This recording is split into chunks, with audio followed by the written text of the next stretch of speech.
this might be one of the coolest places we've ever been, like anywhere in the world.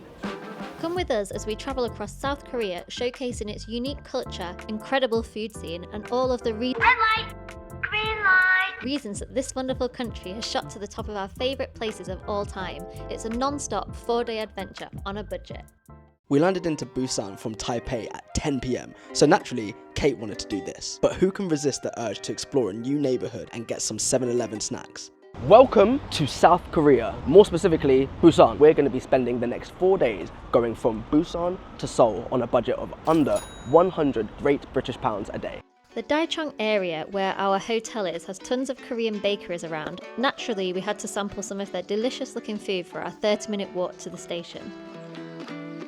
We've got a very full itinerary over the next 4 days. We are starting here today in Busan Station because we need to figure out how we're going to get to Seoul. We haven't booked that yet. And then we're going to be ticking off a load of things along the way to make sure that we get the full experience of these two incredible cities in South Korea. Seoul tomorrow morning, 5:10 a.m. So 5:10 in the morning. So very early. Okay. She looks almost as upset as I am. Amazing, thank you so much. Morning.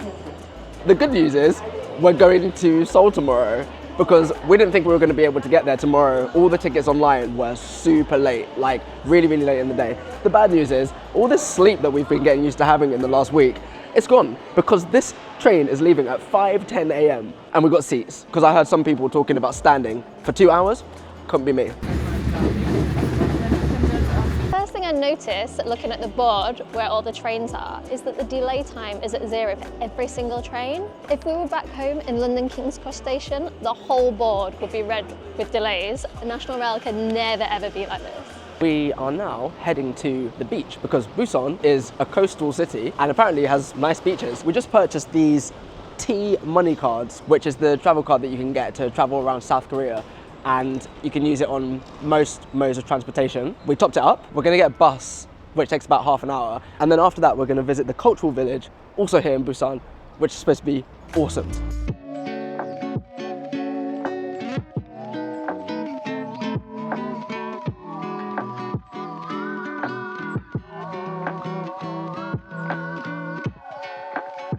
Looks like they're setting up for Christmas here. They've got polar bears.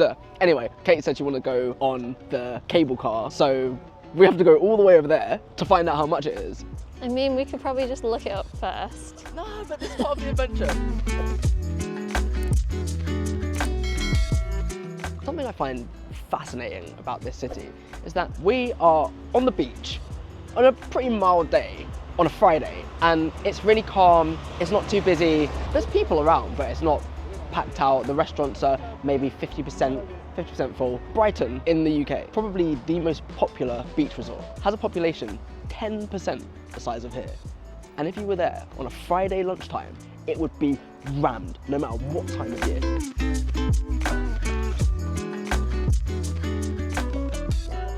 Songdo is apparently South Korea's first public beach, built by the Japanese in the early 1900s. And this cable car that we're about to try and get on was actually destroyed by a typhoon in 1980. But clearly, they rebuilt it. And hopefully, they fixed it up, because me and heights, it's a rocky relationship.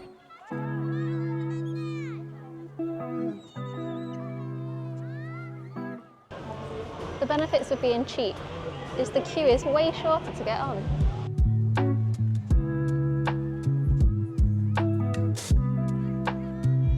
Apparently though, you can connect your own music.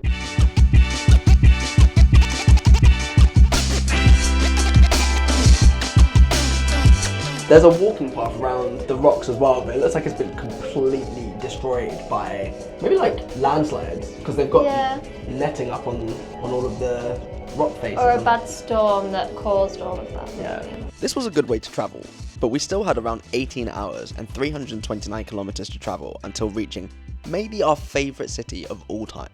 One thing that we didn't know about South Korea is that Google Maps just doesn't work, and their app, Naver Map, I think it's called, is a bit, so it's kind of hard to get around sometimes. Please enjoy this wholesome content of people carrying their partners up and down these incredibly steep hills.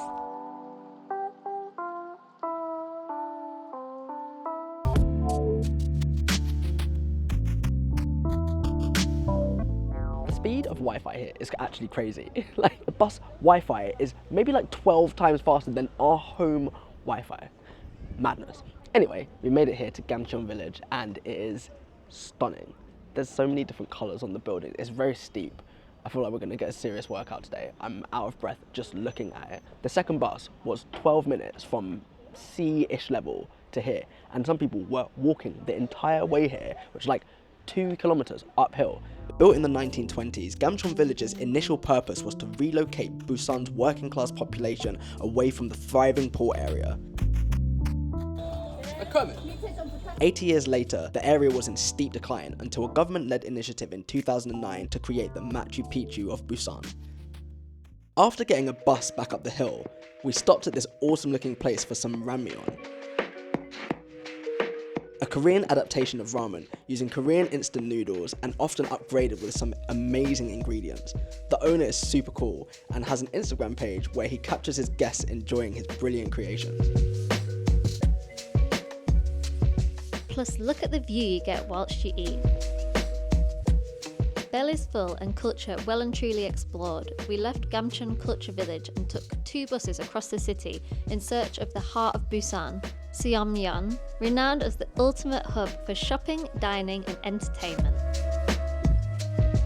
Now that we've finished our impromptu bus tour of Busan, we are here in the Seomyeon area, which is the main area.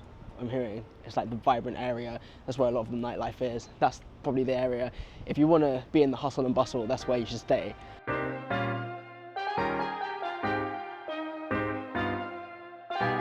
This city just feels amazing. You have the nice quiet part down by the beach, but then now you're in the hustle and bustle, and I genuinely think we could stay here for months and months and months, and we still wouldn't go to all the places that we want to go to, and we've got one night, and it's only going to get better because I'm sure when we get to Seoul, we're going to love it even more.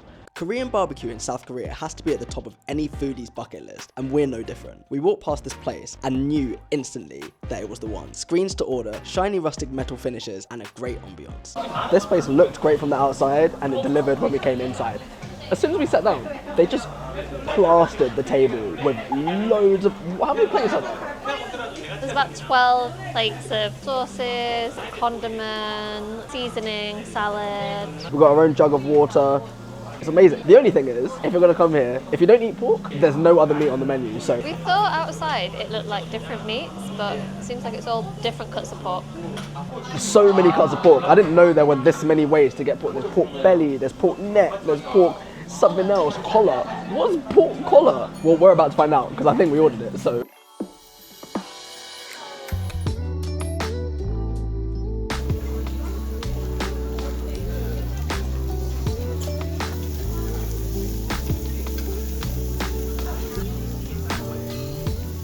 Got 3 different types of salt: truffle, Himalayan, and the Korean kind of salt.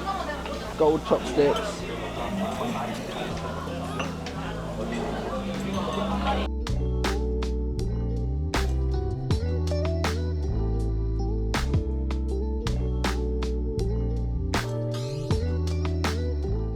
As far as first Korean barbecue experiences in South Korea go, I can't imagine it would get much better than that place. Everything was phenomenal. So that's it for day 1.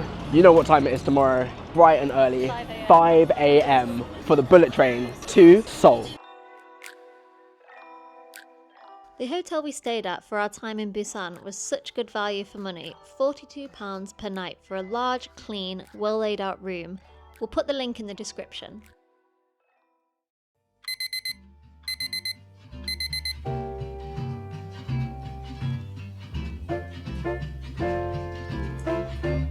It's too early. It's too early. Fresh. I don't... Hence the glasses.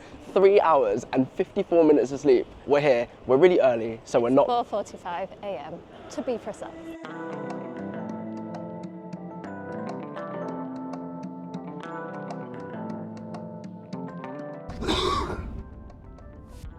This train is remarkably quiet, given that they said it was the only one they could get us on this morning. And that if it wasn't this one, we would have to wait until basically the next day.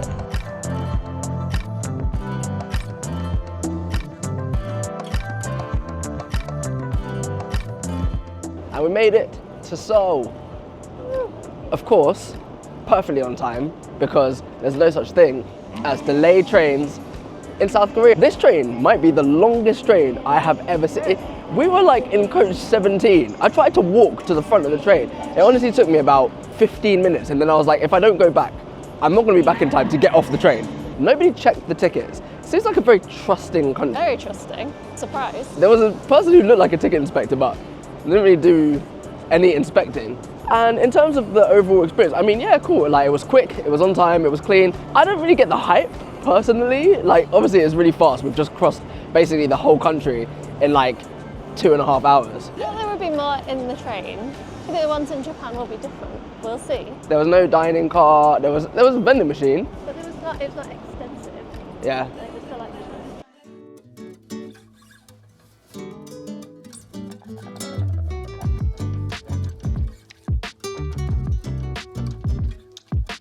There's not many better feelings in life than when you pull up to your hotel and it's super early and they're like, your room is ready. We messaged in advance saying that we were arriving early, and they were like, yeah, we'll see what we can do, but we're fully booked. They saw what they could do. We used Marriott points to pay for this stay. If there's a hotel brand or chain that you like and you're not signed up to the loyalty scheme, just do it.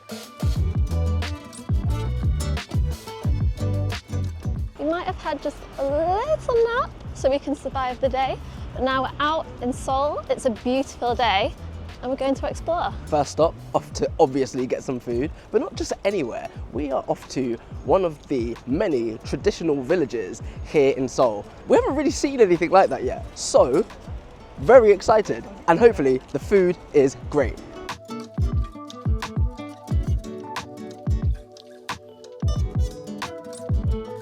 This might be one of the coolest places we've ever been anywhere in the world. So much different architecture. There's traditional architecture, but then there's a modern twist on it, and there's so many places to eat and drink, but it's like cuisine from all around the world. Obviously there's amazing looking Korean food, but then there's pizza. There's a place where they are literally making cheese in front of you. There's a bakery, there's a cake and wine place, there's craft beer places. It's mental. And then all around that, you've got a load of shops selling really individual pieces of clothing, unique arts and crafts, and it all looks so pretty. And the maddest thing is that when you zoom out and you just look around, you realize that you're still in the middle of the capital city of South Korea. So we went to this cute place here. I'm gonna be honest, we got overwhelmed by choice and the queues for the Korean food were long.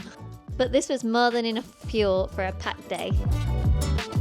Now we're on the way to Bukchon Hanok Village. It's a village with loads of traditional Korean houses called hanoks that have been restored. So it should be very beautiful.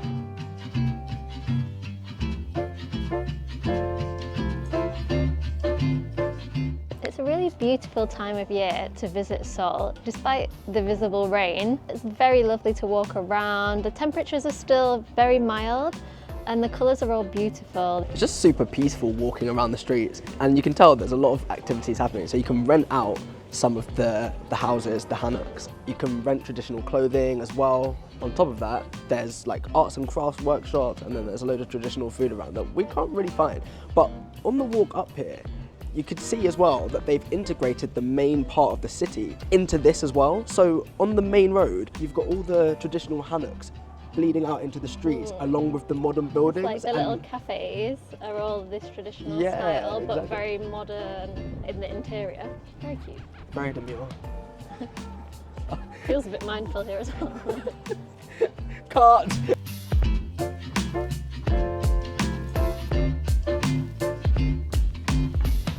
So what's your best seller? Vinegar or punch? Oh, a sample, okay. Yeah, that'd be great. Thank you. And so it's locally made? Yeah. Wow, apple. That is delicious. Mm. Orange. I've never had orange balsamic vinegar before. I didn't expect to have it in South Korea. Obviously, we had to reward ourselves for managing all this hill walking before heading to Myeongdong, where our hotel is and conveniently located next to one of Seoul's most innovative, iconic and food-friendly department stores. Number 2 of South Korea having contraptions, inventions that we have never seen before. This is a rain blade, and you put your umbrella in, and I guess it just dries it.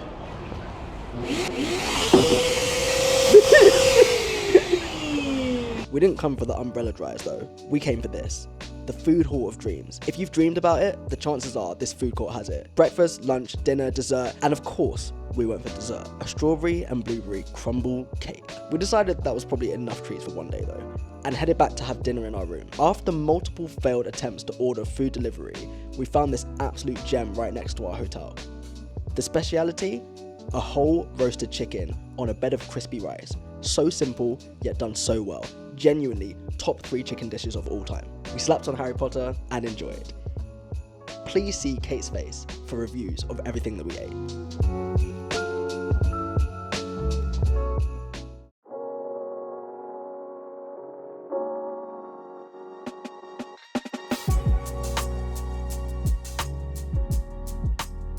Welcome to day 3 of South Korea, day 2 in Seoul.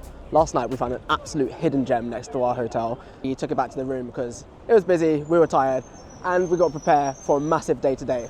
First stop, we're going to an area that's probably one of the best known areas in the whole of maybe South Korea. We're going to explore the history of South Korea a little bit more, see some more traditional buildings, some more traditional architecture, some palaces, some temples, and then on top of that, we've got the number 2 cocktail bar in Asia, number 9 in the whole world, booked for later. We've obviously got to find some incredible food along the way as well. And then, of course, Hongdae, the main shopping area and the main karaoke area of the city, and the nightlife. I hope you're excited, because we are. Because we've been taking the bus so much, we didn't have enough money on our cards. Luckily, I had exactly 3,000 Korean won, which is the cost of this bus. So we have no cash at all and no bus for the rest of the day unless we top these up.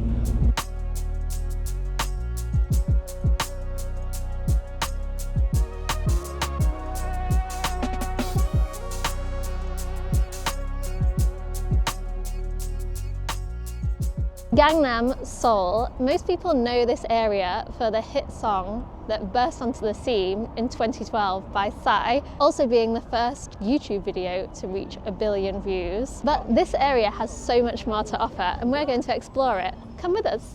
Here at the Gangnam Style sculpture, which is obviously dedicated to Psy, the song. They just play the song all day. It's just playing on loop and people just come up and obviously they do the dance and then they get pictures and whatever else. This area though is crazy. If you look around, I swear that is the Shard, London Bridge Shard right over there. There's the tech hub also. On top of that, one of the areas in Gangnam is dubbed the Rodeo Drive of South Korea. It is lined with luxury shops. There's a little bit that looks apparently a bit like Rodeo Drive. There is so much that happens here in this small part of this big city. If you didn't know, because I definitely didn't, South Korea is also the beauty capital of the world. If you need skincare products, if you need anything like that, apparently you're supposed to come here. And the birthplace of K-beauty is right here in Gangnam. I just love the fact that so many restaurants let you order with a screen, so you just sit down and just get straight into it. We're kind of stressed finding food for lunch. Loads of places close between like 2 and 5. It's feeling a bit Spanish siesta style.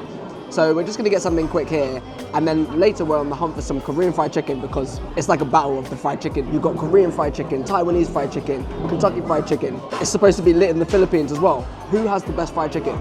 Korean dumplings, dumpling soup, and kimchi to hit the spot. At this point, I am a dumpling. You might think we've just taken some time out of our day to go to a library, but this is just in a shopping mall. It's unreal. This library has over 50,000 books in it, and it's free for everyone to access. You don't need a membership. You can just come, pick out a book, and you can just sit and read. I feel like I'm in Hogwarts. I refuse to believe the coffee is that good. Hot take, are you ready? Maybe. Of all the cities we've been to in the world outside of America, this feels like the most American city in terms of the architecture, the structure of the roads, the transportation. I can kind of see it with the roads, maybe some of the buildings. Not including obviously like the temples and the things that are clearly South Korean. The buses look really American. There's a lot of American looking cars. The roads are mad wide. You've got mountains in the back. That looks a little bit, it's feeling a bit like Seattle-y. Not been there, don't know.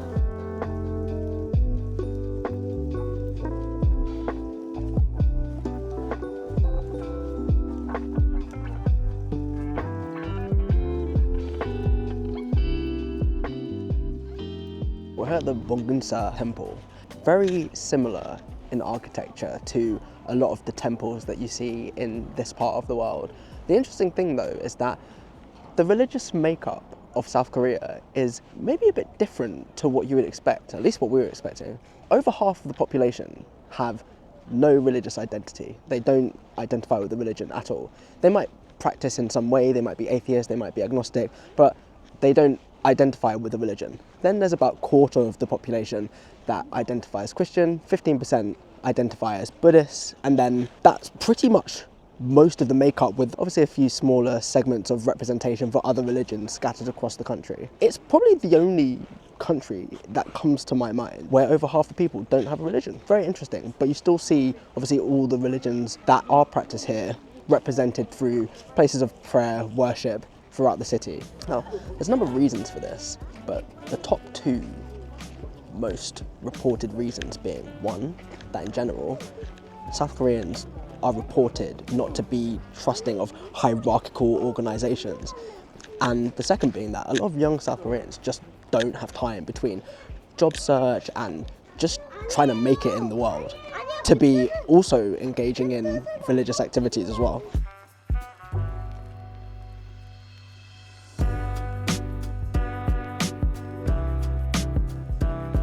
Apugjeong, the Rodeo Drive of Seoul.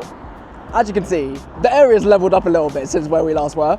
It was obviously nice there. It's nice in the whole city, but you can tell this is where the money's spent. Everywhere you look, it's luxury cars, luxury designer brands, and where else would they put the #2 cocktail bar in Asia, #9 in the world, than right here? This might be one of the nicest areas I've ever seen. It's quite mad because it's very hilly. It's given like a bit of San Francisco, and obviously with the price of all the cars that are driving along here as well, it's really, really adding to that San Francisco. Anyway, just around the corner from the bar, expecting big things because from everything else, it's like, how could it not be?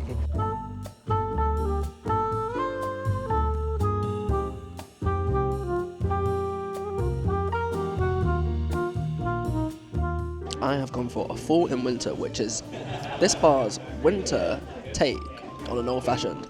Kate has gone for A natural long tea, which is tequila, mezcal, lime, grapefruit, natural Coke that they make themselves in this bar, and then a grapefruit salt around the rim of the glass.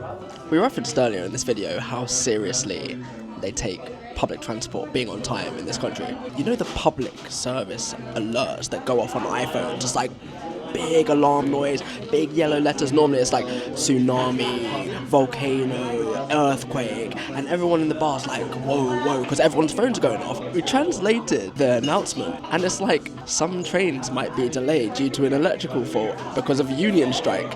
If there were alerts every time there was a delayed train in London, I'll have to turn my phone off.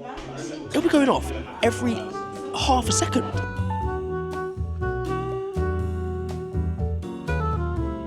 We've made it. Rodeo Street is what they call it. I'm not seeing the stark similarities that I was expecting to see, but I'll be lying if I said this wasn't one of the nicest neighborhoods we've ever walked around. It's incredibly clean. All the places, like, we're honestly really tempted to just sack off the whole rest of the day and just eat around here because all the places look so nice. There's a couple karaoke places around as well. If we had more time here, I think we'd spend a lot of time eating and drinking around here. Hongdae, the heart of Seoul, full of karaoke bars where you can even be seen from the streets, and these random shops where you can style your hair and take loads of photos. But we only came for two things.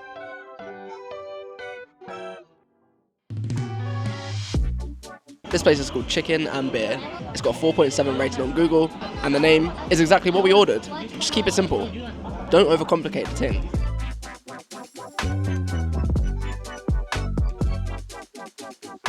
It's looking crispy. So good. That's so good. Yeah? How's it tasting versus Morley's? See, this is the thing. Okay, so I was just thinking about Morley's. In South London, we've got this chicken shop chain called Morley's. It's probably the best fried chicken in the world. I am yet to try somewhere that is consistently as good. Actually, that's a lie, it's inconsistent. But when it's good, it's really good, depending on where you go. Now, this is really nice. It's really juicy, it's really crispy. I'm looking for a little bit more depth in the seasoning. That's the only thing. There's one clear thing that needs to happen. It's the one thing that we've been putting off for a little while, and we we only have this night to get it done. So, we're here. There's right next to where we just ate, there's a place that has the most karaoke rooms I've ever seen in one building. You can literally see people just belting it out from the streets right now. So we're gonna be some of those people. Let's go see.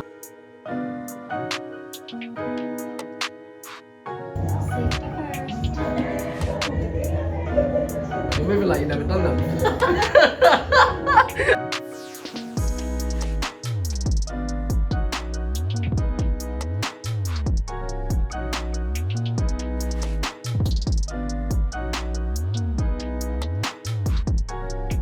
They're looking at us! But I'ma be alright tonight. Karaoke, done. Whenever people say, oh, it's because karaoke, I'm always like, oh. I'm But then always I get there and I just get into it. I'm always like, yeah, but I can't sing.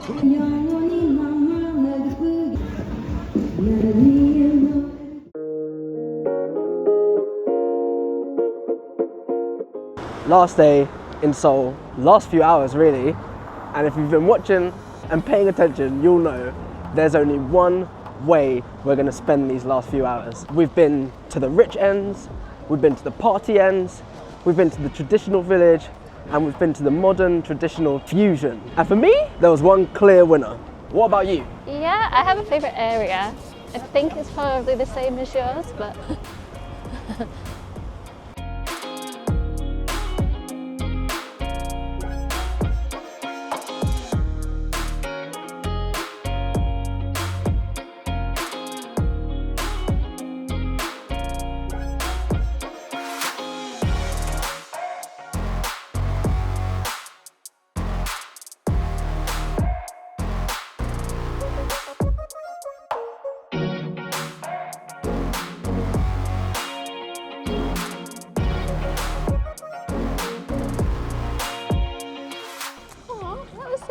cute. It was Super cute. very cute. Probably the best way to end our journey in South Korea. Right here in the Ikseon-dong Hanok Village. Our favourite area in the country that we've visited so far. Maybe. Yeah, I say so far because we'll definitely be back. Absolutely loved it here. If you're coming to South Korea, hopefully you can pick up some tips from this video. If you liked, please like in real life. Click on that button, subscribe, and as always, Safe. We're spending 3 weeks exploring some of the most expensive but culturally unique cities in Asia. We'll be immersing ourselves in everything that they have to offer, eating, drinking, and endlessly exploring without breaking the bank. If you like the sound of that, hit subscribe to come along for the journey.